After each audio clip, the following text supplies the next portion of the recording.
Yeah, so at least the way I think about innovation, it usually comes where there's some need and someone finally says, oh, I figured out the way to solve that need. And all of a sudden there's this great new product, whether it's a search engine at Google or a new phone at Apple or Samsung or whatever it might be. And so I do think that it is in this administrative burden. There is so much administration that is not directly, doesn't feel beneficial to the patient, doesn't feel beneficial to the clinicians. That's where innovation, I think, is most likely to come from and should come from.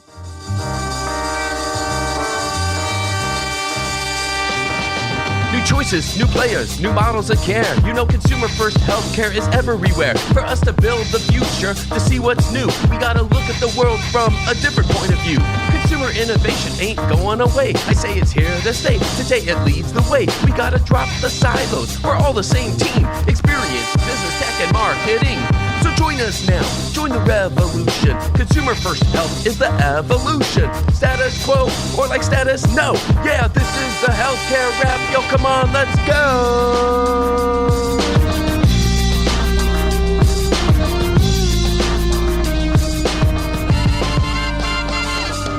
Hey, welcome back to the leading podcast for consumer experience champions in healthcare. This is episode 341. I'm Jared Johnson, and here's what's going to go down today. We have the Flava of the week about the Vitamin Shoppe offering weight management services through a telehealth partnership. What do we need to know about non-traditional players in the wellness space, and how are they making fast inroads with digital health services? I'll talk about that. Then we welcome Dr. Bartley, Bryt, and Mark Foulke from Privia Health to discuss what it takes to provide value-based care that engages today's modern health consumers. It's time to dive right in. Are you ready? Let's go.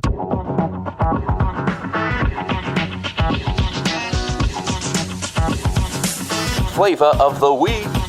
Is telehealth a catalyst for whole person health, and does it have a brighter future by partnering with nutrition brands? We've been talking a lot lately about the blurring of the lines between health and wellness and where the opportunities might exist for consumer-focused digital offerings to make their play. Those offerings might come from incumbent health systems, but more frequently they're being launched by consumer brands. And one of the more recent examples is specialty nutrition retailer The Vitamin Shoppe. A few weeks ago, they launched Whole Health RX by The Vitamin Shoppe, a telehealth service that offers a holistic approach to health solutions encompassing prescription medications, nutritional supplements for whole body health, and expert guidance on lifestyle practices to support lifelong wellness. According to the press release, Whole Health RX initially launched with a focus on weight management solutions, offering virtual streamlined access to GLP-1s and medications via licensed medical providers. These telehealth services are offered alongside the Vitamin Shoppe's education resources as well as nutrition recommended supplements to help optimize the weight loss journey for healthy results. Whole Health RX enables access to a virtual care platform powered by WellSync that safely and seamlessly connects patients with licensed healthcare providers in real time. This service delivers a high standard of personalized care and prescription medications with lower costs and greater convenience for patients. So what's the lesson here for consumer-minded healthcare organizations and their digital health partners? It remains incumbent on healthcare innovators who want to understand consumer-centered care to recognize the healthcare adjacent options that people are opting in for rather than care. It might be a pill, a device, or another means of prevention rather than treatment, and it's important for us to understand that. I'll continue to invite incumbent healthcare leaders to be the sources of creativity and innovation in order to develop these digitally enabled consumer-centered health and wellness services that people want and may actually use if they're simpler than navigating the traditional care path. So don't sleep on nutrition, fitness, and other wellness-based offerings. Collectively, they can improve health at a fraction of the cost for consumers. Let's continue to be aware of the non-traditional players in the wellness space that are making fast inroads with telehealth and other digitally enabled services. That's another way that we'll build the healthcare of tomorrow, and that's the Flava of the week.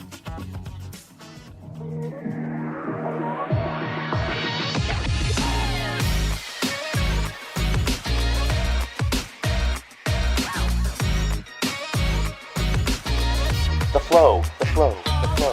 All right, everyone, let's get into the flow. Hey, Zane, how's it been? Hey, Jared, it's good to be here. I feel like it's been a while since I've been on this show. I've skipped a few out, so I'm excited to be back. Excited for you to be back, too. You know, I was just listening back to some previous episodes, and I'll have to save some insights from that for a rainy day. But it's funny, listening back to episodes from 2020, 2021, The industry's still in the same place in a lot of ways. And one of those ways is value-based care in a way. But I think there's been some really interesting progress made over the last few years, too. So that is the topic one of the topics, for today's interview. So let's get right into this. We're really excited. Please give it up for both of our guests today. First up is Dr. Bartley Bryt. He's the Chief Medical Officer at Privia Health. How are you doing today? I'm doing great, Jared. Nice to meet you, Zane. Thanks for being here. Also with us today is Mark Foulke. He's the Executive President of Transformational Value-Based Care for Privia Health. Mark, welcome as well. Hey, nice to meet you guys. Thanks for the time. Look forward to it. Double the guests means we have a lot of opportunity to get a lot of insights. These are always great for us because there are so many aspects to cover. Healthcare is just a complex place, as we know, but let's always start as usual with like the 2-minute version of who you each are, what you do, and then we'll get into what problems Privia Health is trying to solve in healthcare. But Bartley, let's start with you. Tell us who you are and what you do. Sure. I'm a physician, as I think is obvious, and I work with Privia as the Chief Medical Officer. And Privia is an MSO, which is a management services organization for those who aren't deep in the whole healthcare jargon. And what we do is we provide non-clinical services to medical practices. And our model is unique in our partnership with physicians. And our general goal is pursuit of the quadruple aim. For those who don't know what the quadruple aim is, it's lower cost, higher quality, better experience for our patients, and better experience for our clinician physician partners. Awesome. Mark, what about yourself? Yeah, Mark Foulke. I've been in healthcare for 30 some years now, but with Privia for about a little over 5 years now. And background for me is I actually ran an MA plan. And in doing the MA plan, a Medicare Advantage plan, we engage really closely with providers. And so where Bartley left it on the triple aim, with the last one being providers, that's really what I'm passionate about with our company, is how do we get physicians to understand kind of the needs of the funders of healthcare, think about federal government or the insurance companies, whatever it is, and how we can connect the dots with the physicians and provide them a higher quality of life and a better experience, all while providing great quality of care to our patients. That's one thing the doctors know for sure, is they love their patients, but trying to connect this quote world of value-based care to those physicians and providing care, that's really what Bartley and I do in terms of the roles and responsibilities we have in the organization. Yeah, and even though you guys are doing the interview, what Mark's comments make me think about is that what makes Privia unique is there's this combination of people who understand the healthcare industry, understand health insurance, namely the payers, and importantly, really understand the clinicians and the patients. And you need all those things together in order to make it work in this complex thing we call the American healthcare system. For sure. Well, tell us about the problems specifically that Privia Health is trying to solve out there. Well, so I said it again, and I'm probably going to say it at a lot of questions. Our challenges really come from government and payers, and they're the quadruple aim again. We've got to try and control the cost of healthcare. We've got to try and improve the quality of that care, which I'm sure we'll talk more about in these words of value-based care. And then we're trying to make the patient experience better. And importantly, and oftentimes forgotten, is the provider, the clinician experience. And so those are the problems we're trying to solve. They are very challenging problems. Lots of people are trying to solve them in various ways. You got point solution technology companies that say, I've got a software, it's going to solve all the problems. It really isn't that simple. It requires a lot of things to come together in order to try and get at these problems. And maybe we'll talk later about what the word value means, but it's not a simple word, and it means different things to different people. Sure. That's definitely a big theme in the show that we've done over the years is, one reflection I've always made is that healthcare is so complicated in the US. And by the way, I'm from Canada. It's equally as complicated there in a different way. But healthcare is so complicated across the entire value chain. And here in the US, it seems to me that, even some of the smartest people, even some of the most executive leaders in different institutions, whatever they might be, don't fully understand what it is that all the other stakeholders across that value chain are looking for and need. We've certainly chatted with a number of value-based health innovators on this show in the past. And the point you brought up always comes up, this need for education, particularly educating physicians on how all of this works. Because I don't think medical schools perfectly prepare physicians to, step into the value-based space, use all these new tools and services. And so definitely appreciate that perspective. If I may ask a question in the introduction, Dr. Bryt, you had mentioned that you also provide services that are non-clinical. Could you tell us a little bit about what some of those services are and help our listeners understand maybe it's the full gamut of services or things that are going on that actually enable physician practices? Sure. And so you think about the healthcare system, there's the patient, there's the clinician. The patient's got some complaint sometimes or some health service, and they come together with some clinician to get that service. There are a whole host of things that go on around that encounter, that point of care between the clinician and the patient. And so if you think about what is the clinical guideline, it comes from some perhaps clinical organization, but it's really an administrative thing. There are contracts that providers have with payers. Those are administrative elements, agreements between parties of who's going to deliver what. They're then just very technical things like, where do I get my malpractice insurance? What's my rent? How do I pay electricity? Who's my front desk staff? Oh, the person's retiring. How do I find a new clinician for the person who's retiring? All of these things are not even touching on this new wrinkle that's been introduced into the healthcare system, which we call value-based care. And so and we'll talk more about it later. I just want to touch on it. There's value. We all think we know what that is. Oh, it's more for the same price or something like that. But in healthcare, it's a contractual thing. The federal government comes and says, this is how we're defining value. And it's very easy to understand.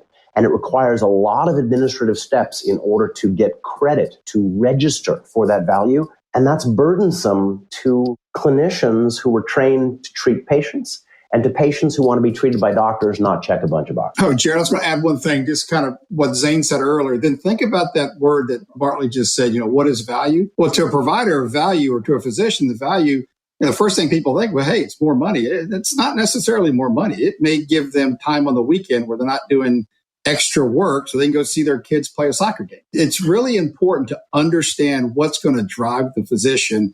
And that word value is very important because it doesn't necessarily mean it's dollar signs. It comes down to how do I manage my practice and take care of these patients and balance the quality of life, while at the same time you have, the government asks you to do one thing, 15 payers ask you to do something slightly different. And then how are you as a provider supposed to understand all those different nuances? So part of the value we try to bring for them is try to simplify that for them so they can have a better quality of life and a better administrative less administrative burden on them. I love it. I have some physician friends in my friends circle, and let's just say there's a lot of improvements they tell me that is needed in clinical practice today. Dr. Bryt, can you maybe debunk some common misconceptions we have, some myths we have about value-based care, like things that you just hear on the street when the term comes up? Sure. I want to reflect back on something you said before, depending upon who the party is. And so if you think about the healthcare system, there are at least 4 major players in the health system. And their incentives are not all aligned. So they're the providers, the clinicians, and all of their staff. Importantly, that team of people that makes up an office is the care team. It's not just the people who got trained in clinical medicine of some sort. Then there are the payers, whether it's the government or the private payers. That's a very, very important part of the healthcare system because they are paying the money that healthcare costs. Then you've got the patients who are consuming healthcare. And then, of course, you have the regulators who are, healthcare is a highly, highly regulated space. So each one of those 4 constituents have a different notion of value. And so, you can interpret a little bit what I say, but, from a provider, value might be I'm doing good quality of care, or I'm making enough money, or I've got more time, to Mark's earlier point. From a patient, the point is my needs are met. From a payer point of view, there are multiple dimensions. Sometimes it's to, believe it or not, sell more insureds. Many of these companies are public companies that, are more or less valued depending upon their membership. And so, they also want the cost of care to be lower because the way it works is they get a premium and they've got to deliver healthcare for less than their premium or they go out of business. And the same is roughly true for the federal government and our state governments too. And then finally, there are the regulators, and the regulators really are politically oriented. And everybody knows that sort of politicians have sometimes a different way of going about things. And so depending upon the player, there's a different answer. And I don't want to keep going on, but it gets complicated. In my days working in single payer care up in Canada, the political element became even more of a piece of this. And, just because patients wanted something or the big physician and lobby groups wanted something doesn't mean it always happened. And so I hear that loud and clear, the political element of this. I'm curious, as we think about one of the big topics that we cover a lot on this show is thinking about orchestrating sort of the future experience. Like, how can we make patient care from an experience perspective more palatable how can we make it feel more like shopping at Amazon, so to speak? Jared and I both work in digital health in our day jobs and work with a lot of hospital systems, traditional hospital systems who talk about this. And so curious, how do you all think about that? How do you all think about applying technology both to make the patient experience easier? And so maybe you've heard the term digital front door, how through, 1 or 2 clicks, people can access their physician or their care teams. And then also on the physician side, what does the experience look like and what are the tools look like that you all are putting into place to make it easier for clinicians as well? I'll get to technology in a second. Healthcare is not exactly like buying something on Amazon. Here are a bunch of sponsored links, here are a bunch of non-sponsored links, pick the one that you want. People, believe it or not, people seem to really feel differently about healthcare. And a good example of that to me is the whole COVID experience. So COVID happened. All healthcare was face-to-face, one-on-one encounters. That's an exclusively kind of an American phenomenon. It's very culturally based. COVID happens. Nobody can go see a physician. What happens? All healthcare becomes virtual. COVID moves through. What happens? Oh my God, it all comes back to face-to-face. So people had access to virtual care, and much care really can be managed through the phone, take a picture of something, talk to what the symptoms are. 85% of diagnosis comes from history. And yet we've gone back to 90% plus face-to-face care. So we don't treat the healthcare product like so many other products. And so when it comes to technology, I think that there's technology. The way I think about technology in healthcare is mostly how it relieves administrative burden. So for physicians, if we've got to do a whole bunch of administrative things that are required by a whole, the other players in the healthcare system, how can technology help us? How can we use technology for repeatable events to do those things a little bit faster? So an example might be patient check-in, where a patient can do self-service. But even patients only want to do so much self-service. They really, really like that a doctor sits down, even in 2024, touches their shoulder and listens to what they're saying, not is just typing into a keyboard. So ambient dictation, where the software system is listening to what's going on in the conversation, apply AI and pluck the valuable things out of the conversation to create a problem list and perhaps a treatment plan. Then there are a whole bunch of things that I think are too in the weeds for this call that a payer or a government requires, that really is, can you take this widget from here and put it over there to record it in that file so we can tell you you did value? A computer can do that. But how do you get that done in such a way that it has fidelity and is properly transferred? So there's a lot of opportunity for technology, but I think there is a simplistic assumption technology just solves it. And one more point. People say, well, we're going to change behavior. We'll give them an app. We'll put it on their phone. Behavior change is friggin' hard. And people are tired of alarms. I don't want another alarm. I don't want another email. Please, no more communication channels. I've got enough already. And so it's a different thing. I want one-on-one attention, and technology isn't always the best. That resonates to me. So before I got into healthcare, I was actually in hospitality, and I worked for a brand within the Hilton, and we weren't a super premium property, but one of the observations I made there is, one of the things we were trained on is, despite all the tech that we had, it was still so important as customer. I worked on the front desk. It was still so important that we put on this theater and this dance for our guests, that were there, were available, talk to us. And I actually started to notice that our guests appreciated more the amenities and services they could get through me by talking to me, as opposed to what they could get through accessing our app or text or other channels. There's something about that human component that still, how would I say, maybe imparts value for the service that's being provided by actually speaking to a human being who understands and recognizes the needs and is prepared and able to meet those needs. And so I can totally see why that's still the case and why people still want to speak to their physicians or care teams in person, as opposed to doing everything through some digital channel, so to speak. Yeah, can I comment on that in two ways? Please, yeah. One, there are a lot of people on this healthcare team who can deliver that value. Sure. Medical assistants, front desk people, office managers, nurses, and yes, they're then the clinicians, PAs, NTs, allied professionals, and physicians. They're very important to doing that. And then two, to something else you're talking about, we all know this thing called the placebo effect. And what's the placebo effect? The placebo effect is someone talks about something and I feel better about it. I am better about it. And that's a that's a human touch thing still. I don't know how much, and we'll figure out ways using technology to give that placebo effect, but it's real.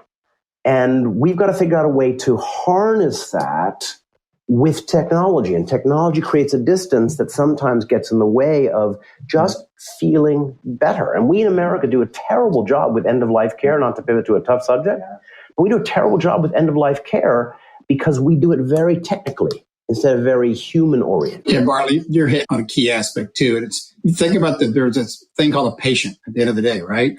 Sometimes you get all caught up and realize there's still a patient at the end of the day, and they all have unique needs. And a very simple example with patients we deal with and I've dealt with in my past is you can think about, hey, the most effective way to manage condition may be a 100-day prescription, right? Just think of it, that's in the industry. You know what that is. Give them a 100-day prescription. But there's a lot of patients that don't want that because their social interaction is with the pharmacist once a month. And that's where they see their friends. So you've got to understand that patient, understand their needs, and then figure out a way to manage them through that.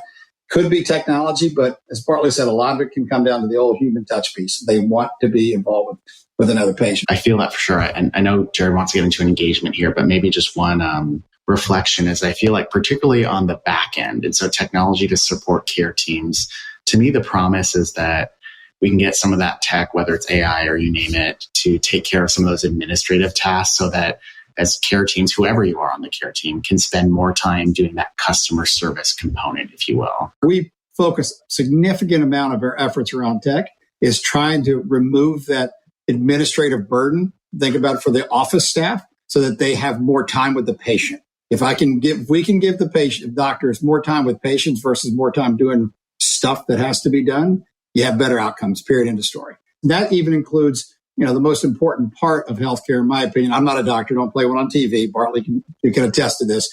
But the most important part of healthcare is access, right? It's just, can you see your doctor when you need your doctor, or do you have to go to some other disjointed source?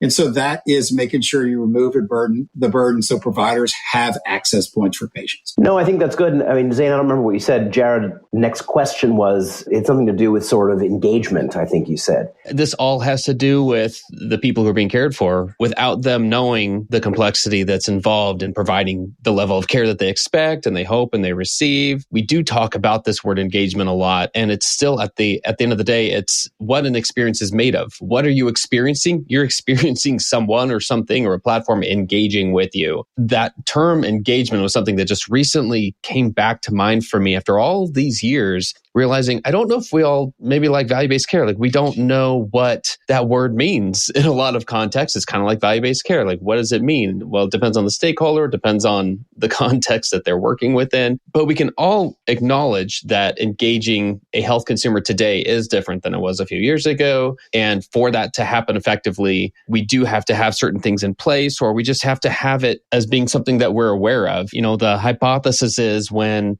a provider is happier because they don't have to get bogged down by so many administrative things, that they're able to show that they care more. I believe they care just as much, right? But they're able to show that. They're able to engage in a different way because they're having to jump through fewer hoops every day just to even get to the point where they're, meeting with the patient. So I think that is the root of the term or the thought or the conversation around engagement in my mind, is even just defining what it means and how, in Privia's case, these new partnership models help with what is all this for? Is so that there's a better experience. There are better engagements happening with the person being cared for. So I'm curious if, first and foremost, Dr. Bryt, if you agree with that connection, and if so, how you see Privia's partnership models making it easier to engage. I definitely agree that engagement is the first step in so many things, healthcare included. Healthcare is about behavior is engagement. But all engagement's not the same, just like the four of us on this phone call are not the same. We might want different things. We buy different shirts or shoes, whatever it is. I might prefer an interaction asynchronous on a phone. Someone else might prefer face-to-face. And sometimes that's age, whatever it is. So engagement absolutely matters. What's, I believe, great about Privia is that our engagement with the physician, not intending to use that word actually at the same time, but our partnership with the physician is very, very deep. And so we're so different from so many other entities in our space, as it were, in that we are working with the clinicians, the physician practice, the care team, across all of their contracts and all their patients. We're not an episodic player in their lives. And so we can develop real partnerships with them in a way that enables them to give different options for engagement to their patient.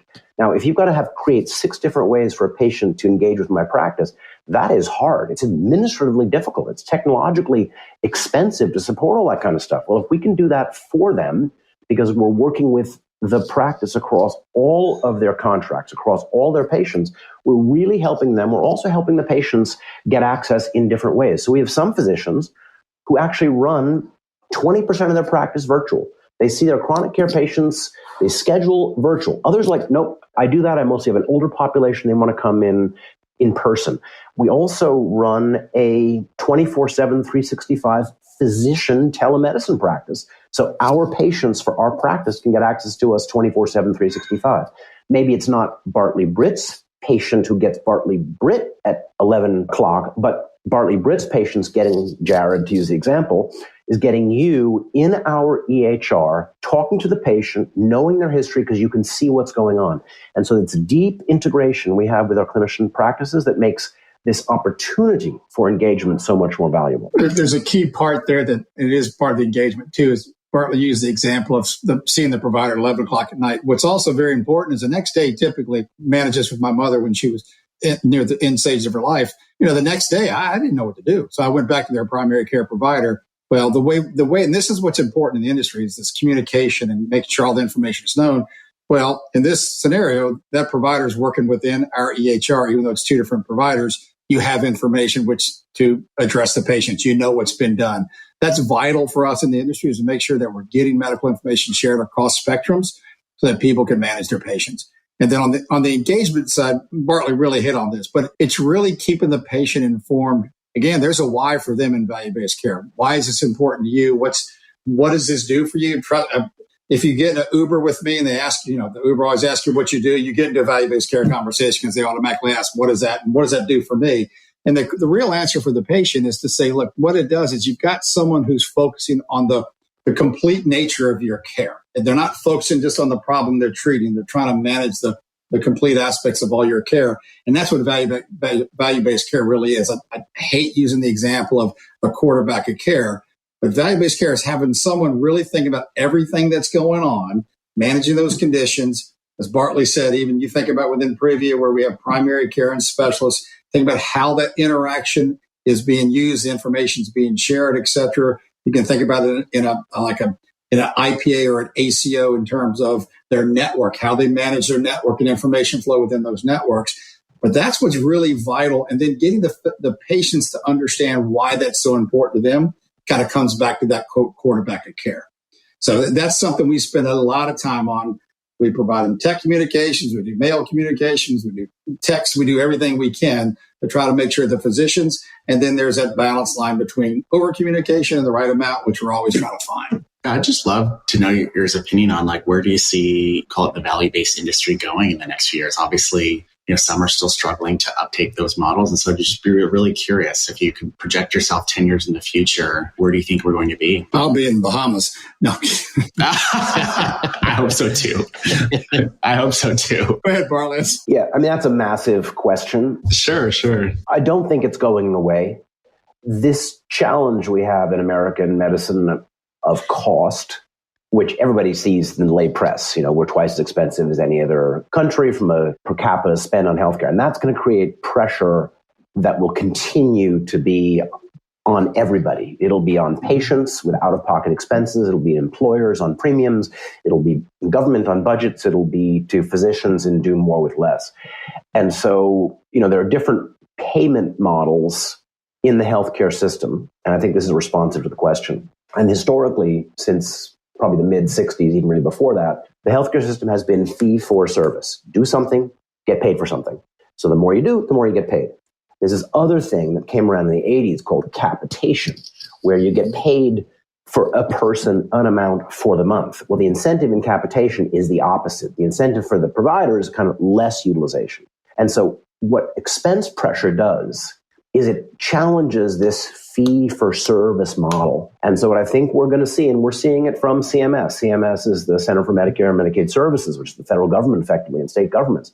They've said by 2030, 100% of their beneficiaries, of their patients, as it were, are going to be in value-based care arrangements, which means the provider is taking more of the cost risk and quality risk the way an insurer does, because the only people who really are in control of the healthcare system are the patient and the provider, because what they decide to do is what goes, and then this third party pays for it. So there will be continued pressure in this direction.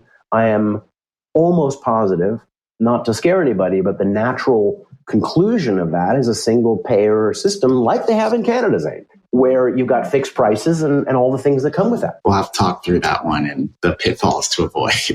Definitely worth that. Yes. Yep. Part 2. Curious, and as we're starting to close here, like what would your advice be to, there's a lot of, whether it's technology leaders or clinical leaders who are, pursuing ventures in some value-based whatever. I'm curious, what would be some advice that you would give to folks listening as they might be thinking about starting to innovate within value-based care? What would you tell them? What have you learned? What would you tell them or encourage them with? Yeah, so at least the way I think about innovation, it usually comes where there's some need and someone finally says, oh, I figured out the way to solve that need. And all of a sudden there's this great new product, whether it's a search engine at Google or a new phone at Apple or Samsung or whatever it might be. And so I do think that it is in this administrative burden.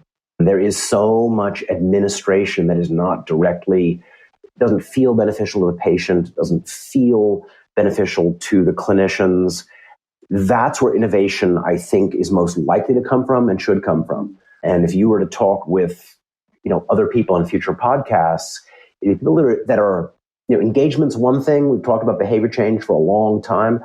People who really come up with something that makes it administratively easier, that's interesting to me. And that's where I think a lot of interesting stuff's going to come from. The other thing is there's this in value-based care, there's a rush to get into arrangements. But there's value-based care. It's like, man, I've got to get into a risk arrangement. Therefore, I'm going to jump into the deep end of the pool.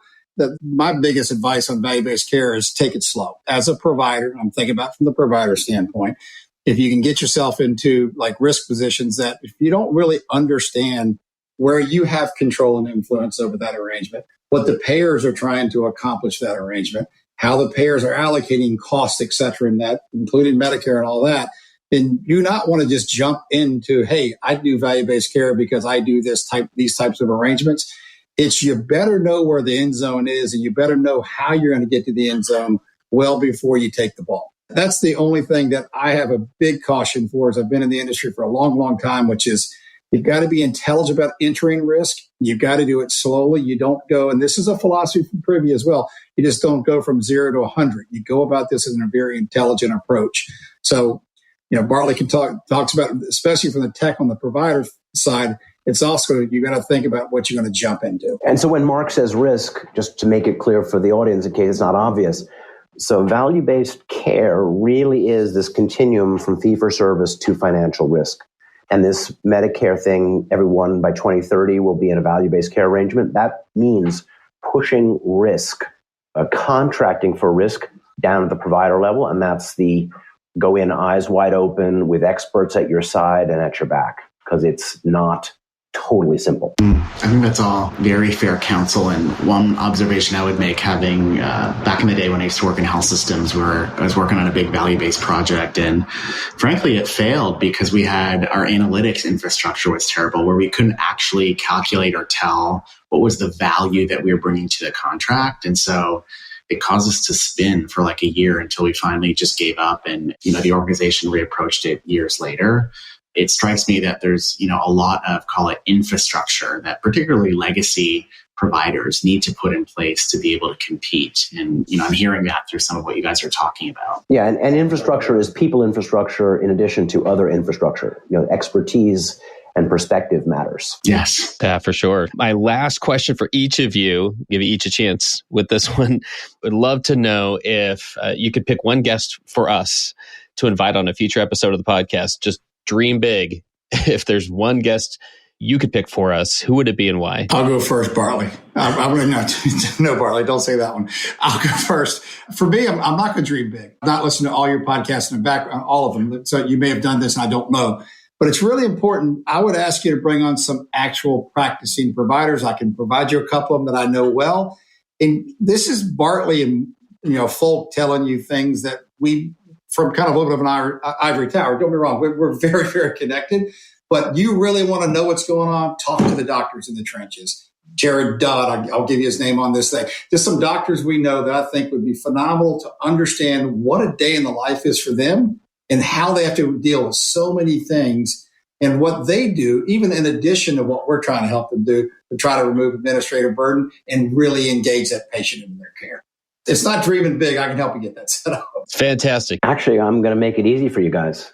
You should bring on people who are actually at the front of all this, where all this is happening. And I agree it should be, to make it easy, bring on a sophisticated office manager and the clinician, because there you get a really good picture about what it requires to bake the cake. And I'll do the same thing Bartley did for me. What an ops manager is, it's a business or a layperson who connects the dots between what the system and what Privia is trying to do and try to coordinate that for the physician's practice. So it helps you connect the provider's needs as well as kind of what the business. I think that's wise counsel. We've had a few physicians. I know Tom Cornwell comes to mind from Village MD, who still practices. And I will confess our own bluff. Jared and I hang out in a lot of digital health innovation circles. It's usually administrative types who are creative. But to your point, when you actually talk to people doing the work every day, seeing patients or being close to patients like the office managers, the story is totally different. And I have noticed that they tend to ground us in reality, like what is actually possible. And what they think might be a helpful next innovation is usually different than how someone like Jared or I would approach the situation. So I think that's great advice, and we'll take your recommendations or anyone you nominate for sure. Absolutely will. See, you guys came through for us again here. It's been a pleasure to speak with you both. And with that, that's a wrap for this episode. We've had the absolute pleasure of speaking with Dr. Bartley Bryt and Mark Foulke from Privia Health. Thank you both for joining us today. Thank you, guys. Thank you. Have a great day, guys. Thanks for being here.